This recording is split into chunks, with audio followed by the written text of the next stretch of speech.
Baik, hari ini kita kedatangan Ropik, seseorang yang saya sudah kenal dari lama. Jadi alhamdulillah hari ini kita kehadiran di podcast. Insyaallah kita langsung ngobrol santai. Oke, siap. Jadi panggil Ropik, Bang Ropik. Siap. Jadi panggil Ropik ya karena lebih muda ya. Ya. Alhamdulillah. Kita langsung straight to the point. Kita minta pengalaman Ropik sharing terkait dengan dunia usaha. Nah, jadi pertanyaan pertama langsung Fik. Kenapa harus anak muda memilih untuk menjadi seorang entrepreneur? Oke, kenapa anak muda harus memilih entrepreneur lah, kayak gitu. Jadi pertama sebenarnya banyak pilihan. Aku pun juga dulu sebenarnya opsi. Entrepreneurnya opsi waktu itu. Opsi ketika PNS gagal, nggak lolos. Oh, jadi sempat daftar. Fokusnya tetap PNS dulu. Tetap PNS. Iya, sebagaimana umumnya anak-anak muda setelah tamat SMA. Jadi fokusnya emang PNS. Jadi semua tes PNS tuh aku ikutin. Ikut baik dari Polri, TNI, Basarnas, Kemenkumham, semua yang jelas gimana cara PNS lolos lah kayak gitu. Karena dulu kan mindsetnya kalau belum PNS belum sukses lah dulu gitu. Pokoknya mau PNS gitu. Tuh. Jadi tapi terkadang harapan, cita-cita atas kehendak kita itu belum tentu Allah kasih yang terbaik. Mungkin ada pilihan lain kayak gitu kan. Jadi di pertengahan jalan itu banyak tantangan lah, banyak cobaan lah, ibaratkan ketika kita memaksakan tapi kalau Allah berkata belum ya belum kayak gitu. Nah, jadi waktu itu dengan banyaknya tes itu nggak pernah lolos kayak gitu, nggak pernah lolos sampai suatu ketika sambil kuliah waktu itu kan, sambil kuliah posisi dibiayai orang tua. Orang tua kerja buruh harian, ibu-ibu rumah tangga kayak gitu kan. Bagaimana kuliah ini sampingan karena PNS tadi. Sehingga PNS gagal, nilai kuliah hancur kayak gitu kan. Sedangkan kuliah dibiayai orang tua. Orang tua kerja susah. Jadi kita merasa ini butuh pilihan opsi untuk meringankan beban orang tua dulu. Karena PNS sudah gagal. Kuliah udah hancur nilai gitu kan. Sedangkan orang tua yang biayai waktu itu kan, bongkar muat barang. Jadi orang tua udah makin tua, ini menjadi kita sebagai anak itu menjadi uber lah ya untuk betul. Jadi ini apakah aku jadi beban, jadi nggak enakan kayak gitu kan. Jadi setidaknya waktu itu cuman bagaimana aku bisa meringankan beban orang tua kayak gitu.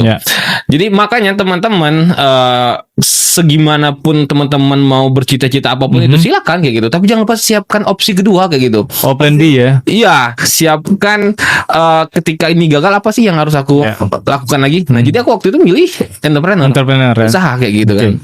Jadi bagaimana waktu itu kayak jualan cilok.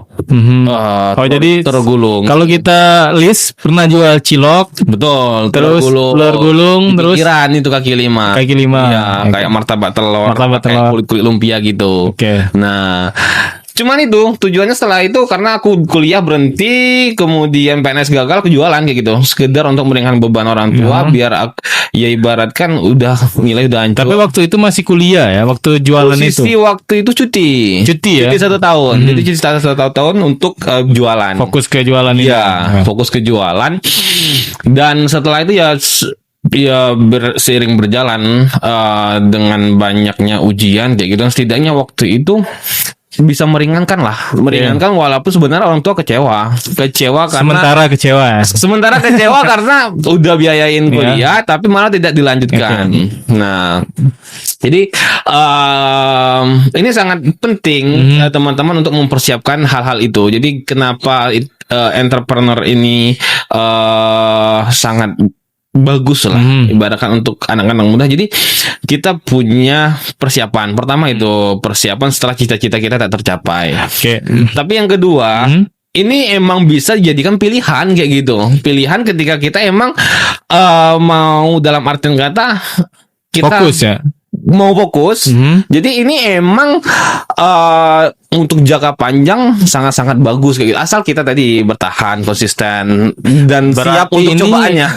Ropik ini dalam kata lain menyampaikan bahwa pada saat itu opsi pertamanya adalah PNS. Betul. Kemudian karena berasa mengecewakan orang tua, Betul, jadi ya. harus membalas ini dengan membantu meringankan. Iya. Akhirnya ternyata mencoba. Titik baliknya adalah merasa orang tua terbebani dengan diri Ropik ya. Artinya Ropik yang merasa terbebani ya. Ropik Akhirnya yang merasa terbebani, buka usaha ya. Buka usaha tadi. Ternyata berjalannya waktu ada pengembangan ya. Betul. Jadi alhamdulillah ya sering berjalan. Di balik emang banyak cobaan lagi Ya, tentu sebenarnya. Banyak. Karena kita mulai dari nol, mulai dari awal kayak gitu kan. Bagaimana dagangan sepi, bagaimana tidak ada pembeli kayak gitu kan. Bagaimana ya harus tutup, merasakan kayak gitu kan. Tapi di situ poinnya, satu sisi kita dapat penghasilan sendiri pertama. Dan dari situ juga kita bisa membantu orang tua tadi. Ya. Dalam hal ya setidaknya dalam hal untuk diri kita sendiri terpenuhin dulu lah kayak gitu kan. Dan alhamdulillah ya tidak terasa 2017 akhir 2018 lah aku mulai. Alhamdulillah 2020 itu orang tua udah bisa berhenti dari kerja buruh harian. Berarti Itu. 2 tahun ya. 2 tahun. 2 tahun 2018 ya. 2020. Waktu itu orang tua kerja buruh harian kayak bongkar-bongkar muat barang dan udah bisa bantu untuk di rumah kayak gitu kan. Di rumah kita produksi sama-sama, kita produksi makanan kayak gitu kan. Alhamdulillah dari situ karena waktu itu ya orang tua udah semakin tua kan. Nah, jadi aku pun punya alasan gimana cara usaha ini bisa membantu orang tua, bisa meringankan biar orang tua tidak sakit-sakit lagi Karena buruh harian tadi. buruh harian tadi kayak gitu kan.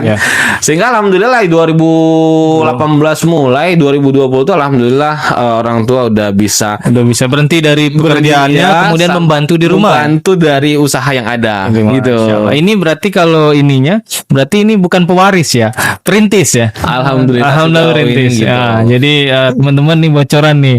Jadi Ropik ini bukan pewaris ya, artinya memang merintis dari awal, dari nol lah.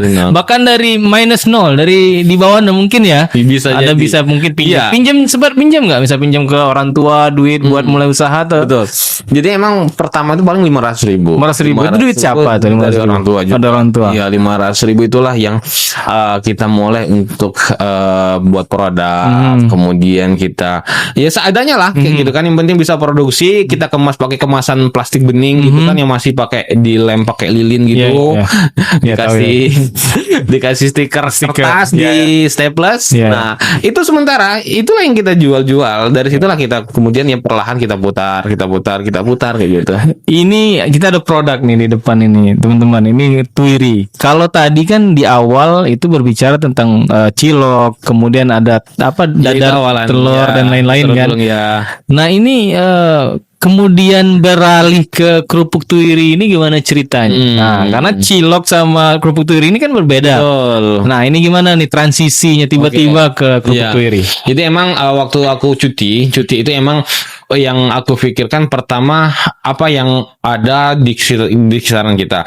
Jadi waktu itu pertama sebelum ada telur gulung itu orang tua buat produk tapi makanan khas Bengkulu, perpunai kayak baitat tapi hanya lebaran. Oh, ini musiman ya? Ya, waktu lebaran aja. Jadi waktu itu setelah cuti pikiran terdekat adalah yang produk orang tua tadi sudah ada ya. Iya, tapi waktu itu kan hanya sekedar lebaran.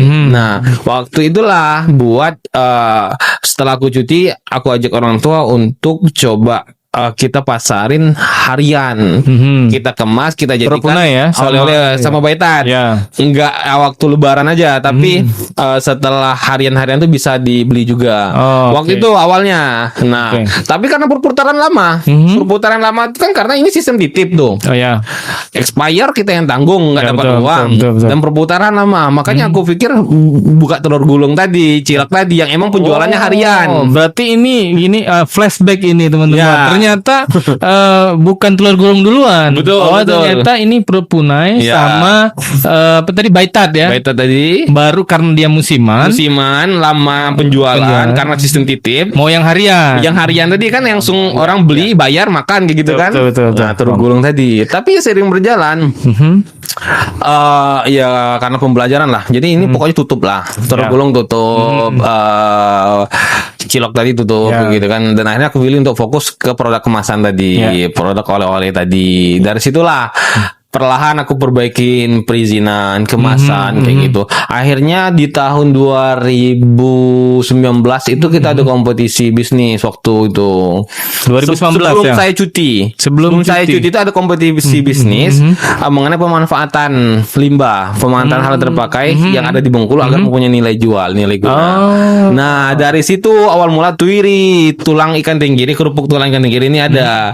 Jadi itu sekedar ikut lomba, habis lomba tuh udah kayak gitu kan. Dan aku cuti. Tapi kalau boleh potong dulu, ini gimana ceritanya kok bisa Tuiri ini kan tulang ikan tenggiri. Gimana ceritanya? Mungkin teman-teman kan mungkin ada yang belum tahu. Kok bisa tiba-tiba ambil limbah daripada ikan tenggiri ini? Jadi emang waktu itu kompetisi itu bertemakan pemanfaatan limbah. Jadi kita lihat apa yang banyak di Bengkulu, pesisir, laut gitu kan, dan hasil tangkapan ikan tenggirinya banyak melimpah. Tapi kan para penggilingan waktu itu cuma ngambil daging, kulit, kepala, sehingga tulang itu emang benar dibuang waktu itu. Jadi dari situ kan limbah, bau, busuk dan segala macam lah karena tulang tidak dimanfaatkan. Ini mikir sendiri atau ada teman mikir memutuskan ini? Jadi pertama kita emang tim waktu itu, tim untuk ikut kompetisi itu. Dan kebetulan waktu itu ada teman aku yang mengolah basreng kulit ikan tenggiri. Basreng nih ya? Ya waktu itu kulit tenggiri. Kulit. Nah teman, jadi aku tanyalah, Bu, tulangnya dimanfaatkan nggak di penggilingan itu kayak gitu? Dia kan ngambil kulit, kulitnya emang dijual. Nah dan ternyata tidak dimanfaatkan. Makanya kita waktu itu ke penggilingan kerjasama, bukan kerjasama sih, lebih ke silakan ambil kayak gitu karena emang buang kayak gitu kan. Nah jadi dari situ kita eksperimen produk. Panjang itu proses eksperimen. Sehingga bisalah waktu itu kita angkat lomba. Ya sekedar jadi kerupuk lah, kerupuk tapi dengan rasa yang emang udah masuk kayak gitu, rasanya udah enak, walaupun emang mungkin kurang kembang dan segala macam lah. Wow, berarti ini ya teman-teman ya. Lingkungan juga. Kalau tidak ada teman tadi yang jual basreng tadi, artinya dalam lingkungan diskusinya kan nggak ketemu tuh Iri. Betul, nggak berarti teman-teman dimanapun teman-teman berada lah, berarti kita pastikan lingkungan kita, khususnya lingkungan anak muda ini berada di lingkungan teman-teman yang suportif ya. Artinya kalau mau jadi pengusaha tadi mindsetnya pengusaha semua tuh. Jadi kita memang harus ke circle teman-teman yang pengusaha juga. Karena kita bakal merasa kita punya teman yang sama-sama ketika kita jatuh, mereka udah pernah jatuh juga loh, kayak gitu kan. Jadi kita mendapat energi yang menguatkan kita untuk ketika kita bisnis rugi, ya mereka juga rugi. Dari situ kita dapat pengalaman lagi untuk bertahan. Jadi ini sebenarnya nasihat untuk teman-teman anak muda yang khususnya masih kuliah, Ropik ya. Karena kita lihat mungkin banyak yang terlalu santai menikmati masa kuliahnya. Mudah-mudahan dengan pengalaman yang Ropik alami bahwa ternyata kita penting memilih lingkungan. Betul. Jadi kalaupun kuliah ternyata ada tugas dan sebagainya, kita juga sortir nih teman-teman yang mau maju untuk berkembang jadi pengusaha ataupun mereka mau jadi PNS dan seterusnya. Berarti kita harus berada di lingkungan-lingkungan orang-orang itu juga. Ini alhamdulillah Ropik ternyata membuktikan lingkungannya positif. Nah, akhirnya jadilah kerupuk yang luar biasa. Ini saya testimoni langsung, yang luar biasa enaknya ini. Jadi saya rekomendasi untuk teman-teman bawa oleh-oleh ke kantor. Bahkan ini udah nyampe luar negeri nih, saya lihat postingan. Jadi alhamdulillah ya. Selanjutnya Robik, kira-kira kalau mau jadi seorang pengusaha ini secara umum apa yang harus kita kuatkan dan harus kita hindari? Do and don't-nya jadi seorang entrepreneur. Baik, pertama mindset lah. Mindset itu penting sekali karena mindset itu yang mempengaruhi kita untuk bertahan ataupun mundur ataupun maju gitu kan. Karena dari mindset itu ketika mindset sudah terbentuk, insya Allah kita bakal bertahan ketika ada ujian kayak gitu. Karena dalam hal bisnis apa mulai dari awal awal itu bakal banyak sekali cobaan, mulai dari rasa malas, rasa malu tadi kan, nggak berani takut dibilangin sama teman Tapi kalau mindset kita udah betul, mindsetnya gini, maksudnya ketika kita berdagang, jualan kita sepi, tapi mindset kita udah kebentuk. Kalau sepi ini sebenarnya salahnya di mana? Permasalahannya apakah di produk, apakah di pemasaran? Betul. Beda cerita kalau mindset kita yang hanya mencari untung, cari uang kayak gitu kan. Ketika dagangan sepi dan nggak dapat uang udah berhenti lah gitu. Beda kalau mindsetnya untuk belajar, kemudian untuk berkembang, dia bakal mencari solusi. Oh, salahnya di mana kayak gitu. Jadi ketika mindset itu udah kebentuk, ya itu bakal membuat teman-teman yang memulai usaha itu bisa lebih bertahan. Ketika kuat. Rugi, ya udah emang wajarnya kayak gini kayak gitu kan. Ya, ini sama seperti fenomena gunung es ini kayaknya, yang tampak di permukaan. Kalau kita mungkin menyadari bahwa di bawah itu lebih banyak lagi yang terjadi, sampai memang pada dasarnya di paling bawah dalam fenomena gunung es ini, bahwa ternyata apa yang disampaikan Ropik tadi, yaitu paradigma, mental model, atau tadi sudut pandang. Nah, ternyata memang fenomena gunung es ini bisa diterapkan dalam dunia ini usaha. Jadi teman-teman, mudah-mudahan kita, khususnya saya pribadi, mudah-mudahan bisa mengikuti jejak Ropik untuk merubah mindset bahwa jadi seorang pengusaha itu luar biasa, potensinya besar. Nah, jadi itu ya teman-teman ya, jangan jadi orang yang punya mindset yang kecil ya. Jadi mindsetnya sehat kemudian besar gitu. Itu tadi ini ya, do not-nya. Sekarang yang kira-kira menjadi penyemangat. Kenapa orang harus jadi seorang entrepreneur? Betul. Jadi waktu itu aku cuman lihat quotes-quotes lah, quotes-quotes yang pembisnis kayak gitu, bagaimana kalau menjadi pengusaha bisa freedom, bagaimana bisa membuka lapangan pekerjaan, bermanfaat untuk banyak orang kayak gitu. Dan itu menjadi penyemangat ketika kita punya alasan kayak gitu, kenapa kita berusaha kayak gitu. Satu sih kalau di diri aku pribadi, aku alasan paling kuat aku orang tua. Orang tua yang harus emang segera dibahagiakan, dalam artian kata setidaknya di masa tua jangan sampai sakit-sakit ataupun dalam hal kerja keras lagi kayak gitu kan. Jadi di balik itu juga aku ingin bermanfaat untuk banyak orang. Aku ingin mandiri. Aku ingin mungkin bisa jalan-jalan bebas gitu. Tapi ya di balik itu mungkin emang sulit untuk sampai ke titik itu kayak gitu kan. Tapi percayalah, ketika kita emang konsisten, kita bertahan dan terus belajar, ya cepat atau lambat usaha kita tuh bakal berkembang kayak gitu. Tinggal masalah waktu. Yang penting kita bertahan, kita konsisten dan terus belajar. Bahasanya konsistensi ya. Betul. Dijaga semangatnya. Sehingga ya teman-teman yang tadinya bertujuan untuk pertama membuka lapangan pekerjaan ataupun mau freedom ataupun bebas jalan-jalan, tidak diatur segala macam, ya mudah-mudahan bisa terwujud. Tapi sabar tadi, nggak bisa dalam artian kata dalam waktu instan cepat langsung mau sekarang ya. Kalau kita dari awal hampir semua kita kerjakan sendiri waktu di awal gitu. Berarti memang ya itu tadi, memang semuanya pada dasar semua dari awal produksi sampai di titik akhir, apa itu penjualan, evaluasi dikerjain sendiri semua. Sendiri, ngantar kita kemas, kita buat konten, kita produksi, kita ngadon segala macam itu kita semua waktu proses awal yang emang kita merintis dari awal dari nol itu tadi. Berarti dari yang disampaikan Ropik tadi bahwa ternyata melihat quote-quote yang menyemangatkan diri nah, berarti ini kalau berbicara melihat quote-quote, berarti ini kan pemanfaatan media sosial juga, Ropik ya. Nantinya teman-teman di luar sana yang memang menghabiskan waktu screen time-nya lumayan banyak, pastikan yang ditonton juga bermanfaat.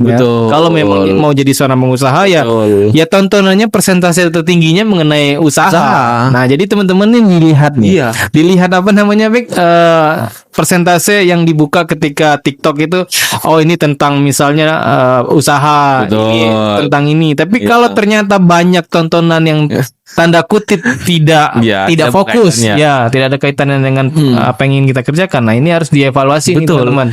Jadi secara tidak langsung dari quotes itu, dari yang emang kita ikutin sefrekuensi dengan kita ketika kita mau jadi entrepreneur, tapi ketika kita mau jadi entrepreneur kita ikutin para pembisnis, Ya, kita ikuti Instagram pengusaha kayak gitu. Secara tidak sadar dari situ kita kebentuk mindset kayak gitu. Iya, Kita dapat ilmu, kita mindset kita untuk ya dari mereka kita bisa belajar untuk ternyata mereka lebih parah loh kayak gitu. Mereka rugi, mereka berdarah-darah kayak gitu. Ternyata ya yang aku alami saat ini belum seberapa loh kayak gitu. Sehingga kita semangat lagi kayak gitu. Memang kalau kata orang itu, kalau memang kita mau termotivasi kita harus lihat ke atas. Betul. Tapi untuk kita supaya kita lebih bersyukur kita lihat ke bawah. Betul. Nah, jadi nasihat untuk teman-teman nih dari Ropik, kita kalau mau motivasinya kuat ya follow Instagram, TikTok Betul. seorang pengusaha. Iya. Supaya muncul di di beranda atau di FYP kita itu Betul. tentang usaha semua. Ya. Nah, itu mungkin banyak yang belum tahu bahwa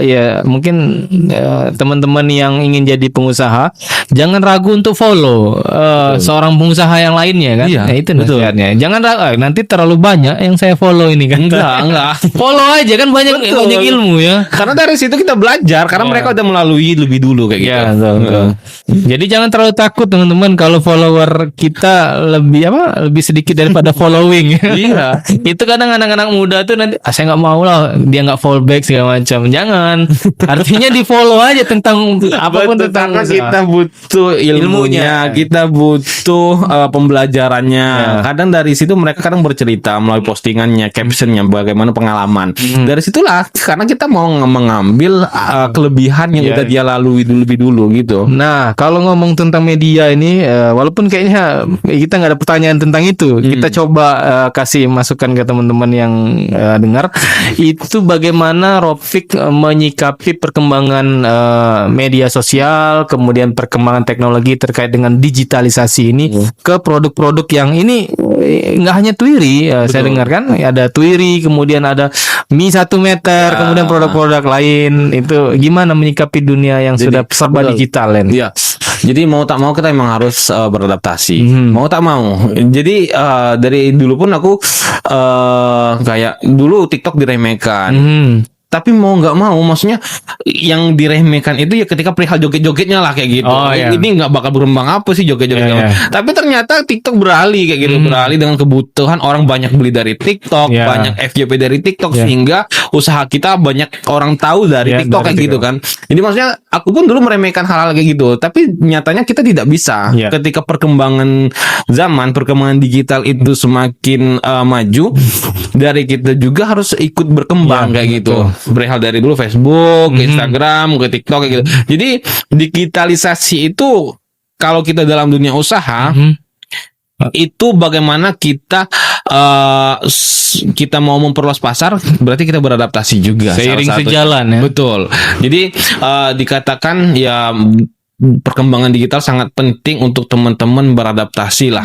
Dalam artian kata, ketika orang mulai konten TikTok, bukan berarti hal itu negatif. Yang negatif itu kan yang emang yang tidak sesuai tergantung arahnya ya. Iya. Tapi ketika kita gunain TikTok untuk jualan ya positif kayak gitu. Ya. Artinya kalau saya dengar ini berarti ini saran Ropik bahwa media sosial itu seharusnya dimanfaatkan. Betul. Untuk kalau kita dunia usaha ya memang untuk produk-produk kita. Betul. Kalau kita mau branding berarti membranding diri kita. Betul. Jangan hanya sebagai consumer ya. Sebagai penikmat saja. Ya. Jadi kalau bisa kita juga ya menjadi orang yang memproduksi itu. Betul. Kan. Nah, jadi ya memang kata Ropik seiring sejalan ya dunia digital dengan apapun usaha kita, mau bidang jasa maupun yang produk ya. Baik, selanjutnya ini 2 terakhir nih Ropik. Apa saran Ropik untuk anak-anak muda di luar sana, baik yang masih kuliah maupun yang sudah kuliah atau yang berada pada quarter life crisis, bingung mau ngapain? Nah, kira-kira saran dan seperti apa? Jadi aku punya satu quotes yang emang aku pegang dan emang udah aku jalankan kayak gitu. Jadi memulailah lebih awal, siapa tahu bisa sukses lebih awal juga. Ini bagus Jadi nih. Diulang dulu okay. ya. Memulailah tadi biar memulailah lebih awal. Lebih awal. Siapa tahu bisa sukses lebih awal juga. Masya Allah, mantap. Jadi di umur aku waktu mulai usaha itu umur 19 tahun. Ketika teman-teman fokus kuliah, begitupun teman-teman yang fokus PNS segala macam, masih jarang sekali yang jualan waktu itu. Untuk di umuran aku waktu itu. Iya. Aku udah bergabung ke bapak-bapak waktu itu, ikut komunitas-komunitas kayak gitu. Bagaimana ya ketika ya mungkin bisa dikatakan salah satunya pemuda aku gitu di sana. Dia di sekeliling bapak-bapak, ibu-ibu ikut pameran segala macam. Tapi dari situ aku mendapatkan pembelajaran kayak gitu kan. Ketika teman-teman yang sedang kuliah, yang udah lulus kuliah, yang udah ada rencana segala macam, sebenarnya mulailah dulu kayak gitu. Mulai lebih cepat kayak gitu. Kita habiskan jatah gagal kita. Kita habiskan jatah malu kita. Kita habiskan rasa malas dan segala macam. Kita lawan kayak gitu. Nah, dari situ ketika kita udah kebentuk, bakal banyak jalan-jalan kebuka kayak gitu. Dan di titik sekarang pun aku nggak nyangka kalau seandainya dulu itu kalau aku tidak mulai, aku tidak bisa melihat pandangan yang lebih luas. Hanya PNS aja waktu itu. Tapi ternyata setelah kita mulai dan bertahan tentunya, konsisten. Iya, gitu bakal banyak hal-hal baru, peluang-peluang baru yang kita lihat. Yang dulunya dari telur gulung itu nggak nyangka bisa ada kerupuk tuiri, bisa ada mie 1 meter, ada toko oleh-oleh gitu. Karena jadi banyak orang yang bilang umur berapa kayak gitu kan? Oh masih muda, kok udah punya ini, punya itu usaha kayak gitu kan? Balik lagi kayak gitu karena mulai lebih awal tadi. Di usia muda. Iya, jadi ketika teman-teman sibuk untuk hal-hal lain, entah itu main game, jalan-jalan segala macam kayak gitu kan. Mulailah dulu kayak gitu. Jadi teman-teman yang lagi kuliah, setelah udah kuliah dan udah rencana, mulai aja dulu gitu. Mulai dulu, mudah-mudahan nanti gagal, kita coba lagi. Karena dari kegagalan yang sering terjadi ini kita habiskan, mudah-mudahan nanti bakal timbul kesuksesan kayak gitu. Jadi luar biasa ini. Mulailah lebih awal, siapa tahu sukses lebih awal juga. Ini luar biasa ini. Jadi ini teman-teman yang punya niat pengen buka usaha, ini Ropik ini mulai dari 500.000. Jadi kalau kalian bilang saya nggak ada modal segala macam, pinjam sama orang tua 500.000 kan. Orang tua nggak ada, nanti cari masih ada lah ya. Artinya sebenarnya bukan poin berapa duitnya, tapi semangatnya. Ini mau dimulai atau enggak? Nah, ternyata kalau lihat perjalanan si Ropik bahwa dari 500.000 kemudian berkembang, sekarang udah banyak outletnya, kemudian juga ternyata saya dengar ini jadi ketua HIPMI Culinary ya. Saatnya jadi ketua HIPMI Culinary Bengkulu. Nah, jadi teman-teman yang berkecimpung di dunia kuliner itu bisa join sama HIPMI Culinary ya. Betul. Nanti sangat bisa. Dari situ kita berkumpul, circle kita sesama pengusaha, apalagi yang emang bidang kuliner. Iya, sehingga kita bisa saling support, kolaborasi, saling menguatkan lah kerjasama dan lain-lain. Nah, ini luar biasa ini. Artinya teman-teman yang mau mulai usaha silakan mulai, kemudian bergabunglah dengan circle yang positif tadi. Kalau ternyata merasa memang sudah siap untuk masuk ke HIPMI Kuliner dengan produk-produk yang sudah jalan nantinya, itu langsung gabung aja sama Ropik. Nanti akan ketemu sama orang-orang yang memang sefrekuensi dengan dunia kuliner dan banyak manfaatnya, Ropik. Banyak manfaatnya karena kita banyak program-program juga, program-program mulai dari visit bisnis. Jadi dari situ kita bisa kunjungan misal ke tempat kerupuk tuiri, kita bisa lihat alat, kita bisa proses produksi, kemudian kita juga seminar, workshop kayak gitu sehingga bakal membuka pengalaman baru dan kita banyak belajar juga dari rekan-rekan. Nah, semakin ketemu banyak orang, semakin sadar bahwa ternyata kita semakin butuh pengalaman. Betul. Artinya ya kalau dalam dunia pendidikan mungkin semakin banyak belajar semakin kurang rasanya ilmu ini. Jadi ini salah satu upaya daripada HIPMI ya di bidang kuliner untuk merangkul teman-teman di dunia kuliner supaya bisa bergabung saling bahu membahu. Mudah-mudahan Bengkulu semakin maju di kancah lebih jauh lagi. Mau ekspor insya Allah. Nah, ini nih bocoran ini. Kayaknya saya dengar-dengar ini bisa melejit ke ekspor ini tuiri ya. Insya Allah mudah-mudahan bisa. Amin. Insya Allah. Kita doain mudah-mudahan Robik Tuiri bisa luas jangkauannya, bisa dinikmati sampai ke belahan dunia manapun. Amin. Terakhir, Robik, nasihat. Oke. Kira-kira untuk teman-teman yang ada di channel ini yang nonton. Ya. Sebenarnya bukan nasihat, lebih ke berbagi pengalaman. Jadi berbagi pengalaman atas apa yang udah aku lalui ya.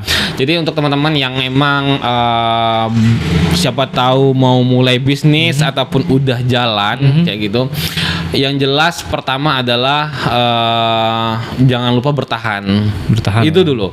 Karena memulai mudah, bertahan yang sulit. Mindset tadi bertahan. Jadi dimanapun posisi teman-teman saat ini, entah itu baru mulai ataupun bertahan ataupun udah maju, ya posisinya pasti semua pembisnis tuh bagaimana kita poin bertahan ini adalah poin yang sangat penting dalam hal memulai dan menjalankan bisnis.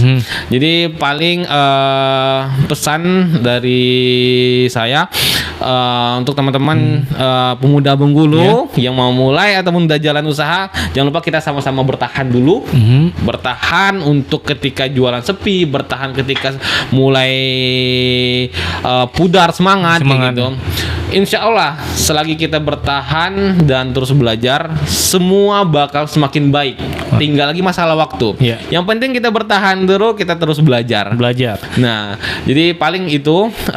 Selebihnya tadi teman-teman yang punya rencana mulai, silakan mulai. Nanti permasalahan itu bakal selesai satu-satu. Jadi tiap ada masalah, insya Allah mindsetnya gini, tiap ada masalah berarti ada kemajuan. Masya Allah.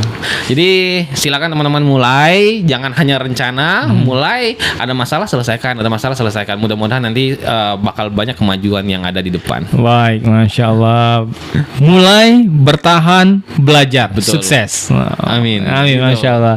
Terima kasih Robik. Alhamdulillah hari ini mudah-mudahan semua outletnya, semua produknya semakin laris. Amin. Kemudian bisa semakin berkembang dan memberikan manfaat baik Robik sendiri maupun orang banyak. Amin. Masya Allah. Terima kasih. Kita tutup. Bye.